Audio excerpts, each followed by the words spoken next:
Yeah. That tracks. Folks, welcome back to That Tracks. Happy to be back. I'm here with the amazing Carolyn. Hey. I'm here with the Please give me a good adjective. The extraordinary Eythen Anthony. The extraordinary Eythen Anthony. Hi, everybody. Welcome back to That Tracks with Eythen and Carolyn. Right, exactly. See how I had a little more joy in my voice? I can tell. Yeah. I am very happy to be here. I'm very happy to be here. I'm happier, though. Oh, all right. You win. Okay, good. How are you doing? It's been a week. It's been a whole long, true 7-day week since our last episode. Yeah, Carolyn, tell me, what was your highlight this past week? That's such a good question. Yeah. Well, I'm watching a new Survivor season. Sick. Okay. You love Survivor. I love Survivor. I'm treating myself to a true classic, season 20, Heroes versus Villains. Right. Yeah, I have seen probably like 35 of the 47 seasons. There are 47 seasons of Survivor. How long has it been going? Since like 2000. Yeah, 2 a year. 2 weeks. Wow. Okay. Yeah. I mean, I know nothing about. I've never seen Survivor. Not an episode. I've never seen an episode. Not even by proxy. No. Wow, you're missing out. Well, guys, what was the highlight of your week? Oh yeah, I was supposed to ask you. Hey, Eythen, what was the highlight of your week? Oh man, that is a good question. I did a lot of open mics, which was nice. Nice. Yeah, I've been doing a lot of comedy. I was supposed to go to a mic yesterday. But, what happened there? But my friend and roommate Noah, he wasn't feeling well. We were going to do a sketch together. So we weren't able to do it. I might have inspired that because I bailed first. Oh. Yeah. I did not know that. Yeah. I was supposed to go. So Eythen has been like godfathering me into the open mic world, which is so kind. And I'm his little, what's a good word? Yeah. What I don't know what word you're. Protege. I wouldn't even say that. I am here and you're my chaperone. Yeah. Let's do chaperone. Yeah. So what's the inverse of the chaperone? The child? No, I don't think so. The chaperone? Yeah, let's do chaperone. I'm the chaperone. Yeah, there we go. You're the chaperone. Mm-hmm. Yeah, Eythen's been taking me around with him. And I bailed, and then Noah bailed, which left you without a sketch partner. And that's okay. But I did plan to go to that. And there's a mic that I go to on Mondays, like weekly, called Freak Latte. And, I go there all the time. It's like a bunch of regulars. It's just really fun. And I was like, wouldn't it be funny if I sent a recording for it to be played? Because I have like 3 premises that I'm trying to like work on it and to like make actual jokes out of. And I was like, wouldn't it be funny if I made recording as if I was like lost at sea? Because, okay, now I'm going to go into my bit. Being lost at sea has to be the most horrifying thing. Like that or lost in space. Both like feeling infinite. Now, with that being said, I think the funniest situation I could get into is being lost at sea. Because we're by an ocean, right? I know, but I'm not. Like if you got lost if you jumped off like the Manhattan Bridge and then you floated away. It doesn't even matter. The situation that does not even matter. I think just the idea of like, well, how did I get here? I think it's horrifying. It's horrifying, and I'm sweating thinking about being like in the ocean at night in particular. But like. The idea of messaging and being like, yeah, guys, I'm kind of lost at sea right now. I think that's a little funny. I think that's a good excuse to like not go to work. Yeah, it's like, hey boss, I'm sorry. I'm in the ocean right now. I can't monger the cheese. So in this situation, you think you have a working smartphone?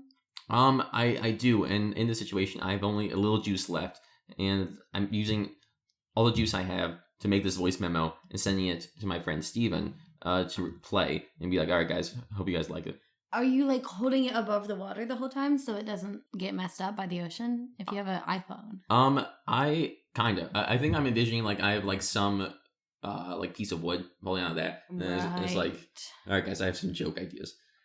That's funny. Yeah, so like, yeah, I recorded it and then I edited it in some ocean waves. Yeah. And then like there's like a seagull noise I put in there like 3 times. Which I think that was the funniest bit. Like I listened back and I was like, oh, the seagull was gonna kill. So you want them to play it in your absence. So you don't go to the mic. Yeah, Someone goes and says, "Hey, Eythen can't make it. Yeah, He's lost at sea." All I have is this voice message, and it's like, "Hey guys, I'm lost at sea." That's funny. It was funny. It happened last night. Steven played it, and he said that it killed, and the one of the hosts recorded it. So hopefully, I'll get some feedback on some of those jokes. Can you swim? I can. It's not my strongest thing. Same. Yeah. When was the last time you swam? When did I swim? Yeah. Well, actually, my boyfriend did take me to the YMCA in Birmingham, Alabama, and like give me a swim lesson. That was in, I think, 2022. Okay, got it. Okay. But I was in like lakes this summer. Okay. You know, I'm buoyant. I'm just not trained. Right. I just have raw talent. I'm a nanny for my day job, in case the pod didn't know, and starting swim lessons. An infant swim class. Yeah, well, he's 1.5. What? So What do those kids need to train swimming for? I think they want them to be drown proof. Have you seen the videos of like a 4-month-old baby? You throw them in the pool and then you like snap over their head. I have seen that. And they like find it. He's a little more advanced than that. We're trying to like kick, and then we dunk him underwater, and it's a lot of waterboarding. But that's where I'll be 2:30. It feels like PE in my high school. I had to do a swim segment of PE. Yeah. And like in the middle of the day, I just hop in a pool. That's so interesting. Yeah, it is. You had a pool in high school? My high school was out of college. Oh, got it. Right. Yeah. But I said I had a period 3 weeks in a row to get out. Nice. It worked. Yeah. I tried that once. That didn't work. Yeah. I said I had IBS, and they were like, I might shit in the pool, yeah, coach. yeah. You don't want me in the water. You don't want me in the water. I want to drain the whole thing. Oh man, good stuff. Good stuff. Well, it's good to be with you, Carolyn. I think we're both talking about something that we're each very passionate about. As each episode goes, I guess. Yeah. Yeah. We're a little bit media experts, if you will. Yeah, we have a critical lens. We're cultural theorists, I think. Cultural theorists. Yeah, I would agree. Yeah, we are media specialists. Media specialists, exactly. We're artists at the end of the day. We're artists. Yeah, we're artists. We're artists being artists. And we have distinct styles and distinct interests. Classic. And then that's why we have the podcast, of course. Right. And that's the mark of a good artist is distinct, clear vision, exactly. Vision. Yeah, we see so clearly. So 2020, exactly. I'm bringing for you. Do you like punk music?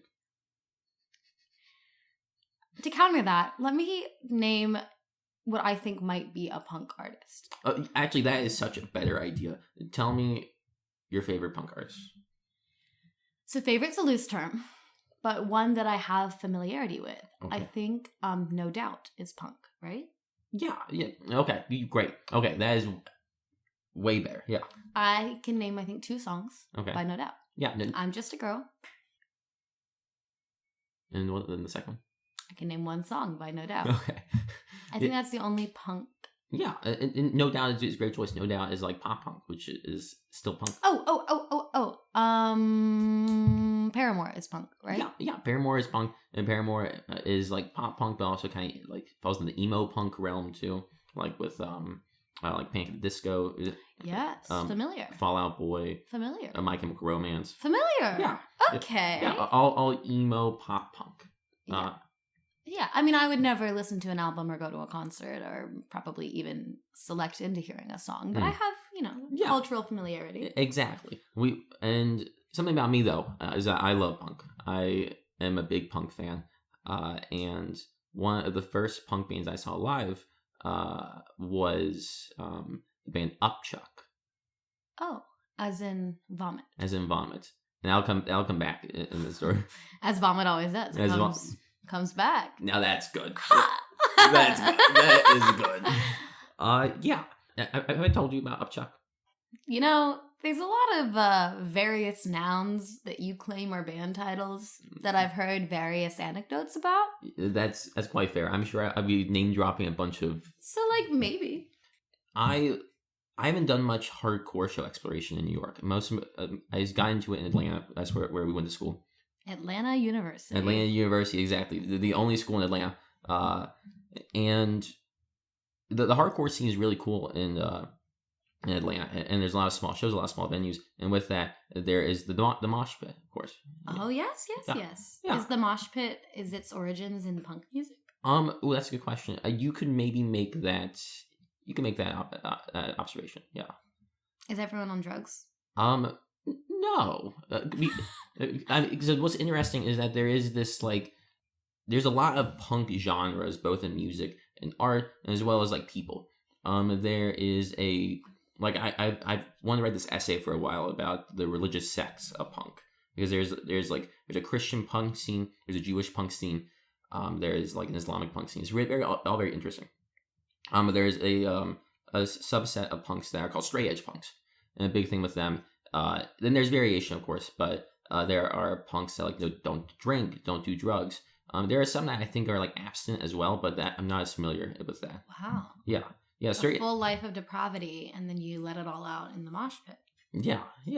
It's very interesting. Yeah, and there's a lot of different types of thrashing. That's the technical term. I thought that was a funny thing you called it. Oh no, I mean thrashing. Yeah. I think it's thrashing. Yeah. Cool. Yeah, it's a lot of movement. I've seen a lot of different ways of doing it. The big thing is that there's three distinct groups in the mosh pit. Then we'll get back to Upchuck. There's three distinct groups in the mosh pit. There is the pit itself, which is folks sort of bouncing around, or sort of bumped into each other, elbowing. They're kind of pushing, they're shoving. Oh, elbows are part of it. Elbows are out. There's some kicking in there too. Other, or just the air? The air, more the kicking. The pushing, it's more more physical, more touchy. Wow. Yeah, and there's that group. There's the ring. The ring sort of keeps the pit contained.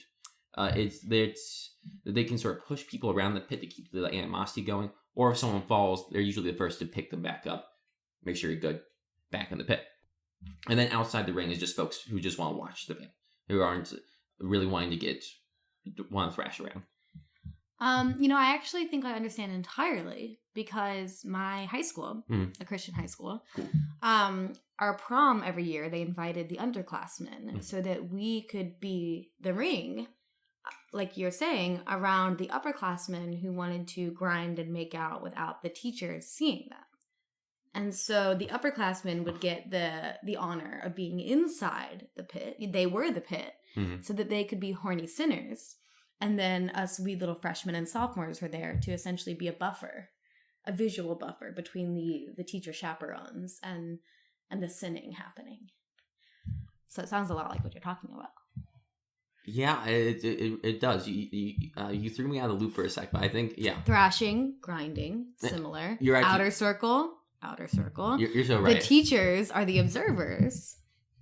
So a punk mosh pit is really just a Lutheran Christian school dance. That tracks. Yeah, God, you're right. That does track. That tracks. Okay. I stunned him. Yeah, you did. So I think all that's very interesting. I think there is a really nice punk community, or there can be. There's also sleazy parts of that. It's in any community, there's gonna be sleaze. There's gonna be those parts, but then there's also gonna be a solid group. And I think punk is very exciting. And the first punk show I went to was an Upchuck show. I was a junior in college, and I was a arts and entertainment editor for the Emery Wheel. Shout out the Emery Wheel. Emery Wheel. And I was looking for local bands to write about. So I found Upchuck. I listened to a few of their songs. The first two songs I heard were their self-titled song Upchuck and their song In Your Mind. They had an EP out, but those were the first two that I really listened to, and I loved it. The drums I found very exciting. I think there's a certain part in Upchuck the song that when you hear the drums, you're like, oh yeah, if there's a pit that's gonna go wild, because it's the build up into okay, now we're all going into the release of the vomit, and into maybe the emotional vomit. Yes, there we are. Yes, there we I'm are. Following. Yeah, and I was just very excited. I was like, I want to go. And they had a show at a place called iDrum. Did you ever go to iDrum? No. iDrum, shout out iDrum, is this Atlanta venue. They do music stuff, but a lot of their stuff is more niche contemporary arts, which is very exciting. What part of town? You doesn't know geography. Does not know geography. South. Oh, cool. Yeah, Nice. yeah, Great. Sweet. They also had this monthly event called the Kirkwood Ballers Club. In Kirkwood, I'm assuming. There That- we go. That could make sense. And they would performance could do like 10-minute sets, and there's often like experimental music, a lot of different stuff going on. So I go to iDrum. I'm with a friend who I met in this like religion class. I guess for context. Before I went to the show, I told another friend I was going, and like they knew about Upchuck. And they said that the last Upchuck show, someone had to go to the hospital because they got this massive gash on their forehead because they got hit with a shopping cart. There was a shopping cart in the pit? There was a shopping cart in the pit, yeah. Apparently. I don't know how punk. It's pretty punk. That's pretty cool. I was like, okay, if I see a shopping cart, run. Got it. Very straightforward. I go to the venue, and there are 3 bands playing. Upchuck's the headliner. The first band is a band called No Touch. It was fine. Like a fun little like garage rock band. I was going to see them again actually in the summer because they were opening for the band Come Girl 8. Come Girl 8. How's 8 spelled? ATE? With the number 8? Number 8. CUM? Yeah. GIRL. Number 8. Yeah. Which is, they're New York based, which is cool. We could go see Come Girl 8. Well, you could. They're not like punk per se. They're like kind of electronic too. I tend to have sensory overload at every concert I've ever been to. Actually, you have a lot of sensory overload at Come Girl 8. They're mostly smaller venues, I think, still. But yeah, they did say European tour, which is pretty cool. Rock on, Come Girl 8. But yeah, I was gonna see them perform before Come Girl 8. But I think that their drummer left, so they had to find a new drummer. I couldn't get that figured out. Anyway, No Touch was good. The second performer was this guy named Nathan, I believe, but he went by the stage name It's About Time. Cool. Crazy stuff. He was I would describe him as like industrial core. All right. Which was sort of meant like he was just screaming into this microphone and it'd be like very sharp, painful noises going on in the background. And you like this? I was into it. I think you like pain? It's a mix. I think the biggest thing is that it's like theater in a way, and just the captivation of the stage. Like sure, yeah. I like the showmanship is exactly addicting. It's like performance art in that way. Yeah. That tracks. Yeah, that tracks. And I was very drawn to that, especially because I don't know if you're gonna like the part. He does all this screaming. He's like rolling around on the floor. It's a whole thing. It's sick. And he ends his set by chugging a carton of soy milk. And then he pulls out a metal bowl. And then he purges himself on stage into the bowl. And you paid money to see this? I think I paid like $15, yeah. I bought a shirt too. Not by Nathan, but I got like an Upchuck shirt on too. But yeah, so that was kind of sick. That was very cool. Sick. Very sick. Sick, literally. I did fist bump him afterwards. And then he was like, sorry, I gotta go finish throwing up. Wow. A little speechless. Shout out Nathan from It's About Time. I think he's still doing stuff because I see him at the Kirkwood Ballers Club whenever they post about it. Puking and writhing and... I think he shocked himself one time on stage, which is pretty interesting. Yeah, everything about this is like kind of my worst nightmare. I thought like talking animals were bad. Puking and shocking and harm in general, discomfort, pain. I like to try to minimize all of those in my life. That's fair. So then Upchuck performs, which is like amazing. Like KT Thompson, the lead singer, has just an amazing stage presence again. And mind you, this whole time I'm like watching to make sure there's no shopping carts. Right. I'm like, you're on the lookout. I'm like, please, I cannot die. I mean, wouldn't that be the whole essence of punk, to get an injury in a mosh pit and oh no, I have, yeah, proudly wear the scar for the rest of your life? It would be, but also I'm quite petite.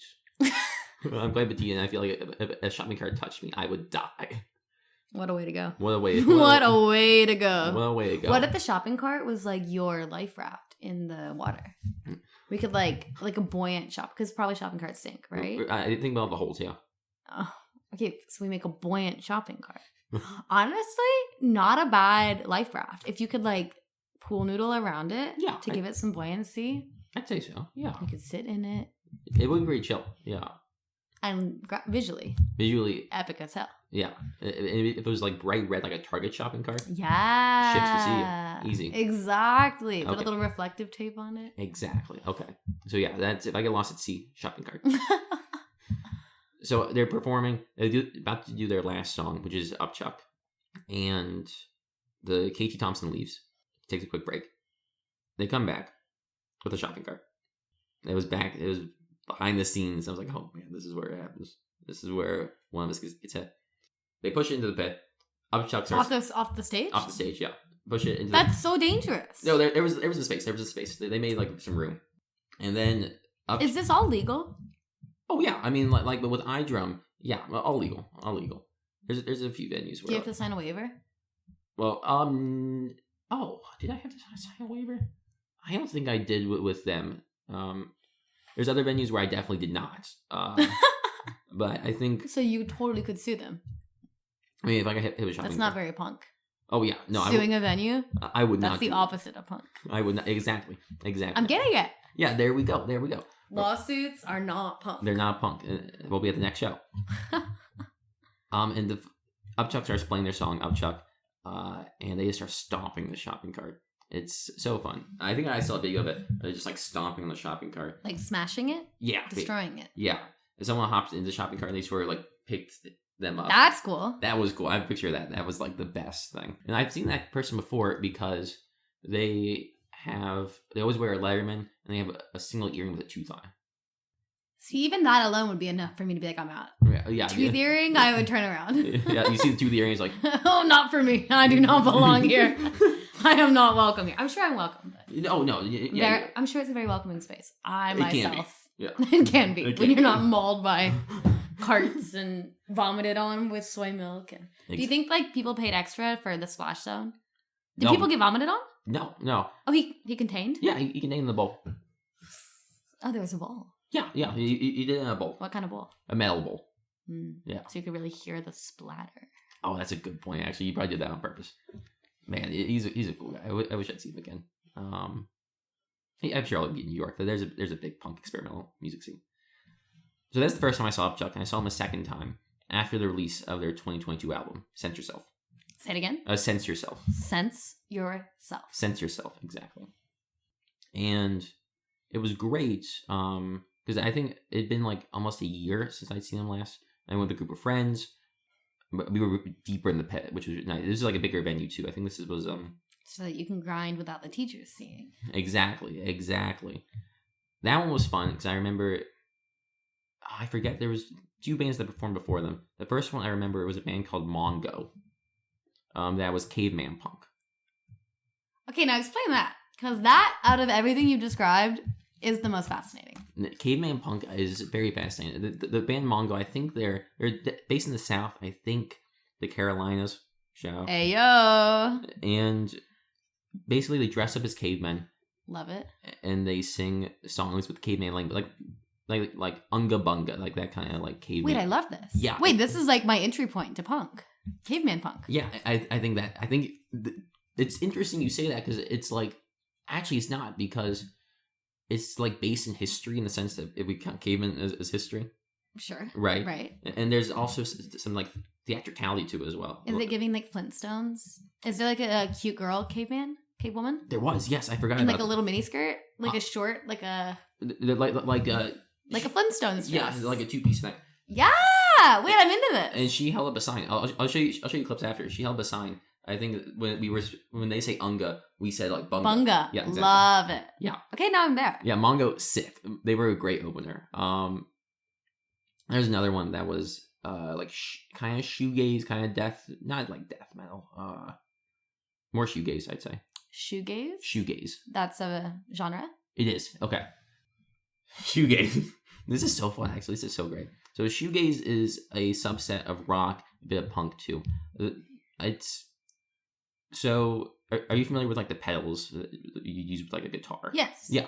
So shoegaze got its name because the founding members of this genre had a bunch of different pedals they would use to like play the guitar. Right. And apparently got the name because they would gaze at their shoes. Got it. As they try to figure out, okay, which pedal am I using to play this bit? Right. And shoegaze is sick. I mean, I love My Bloody Valentine. I think they're like the best in that. So it's like the heart is in very distorted guitar. Exactly.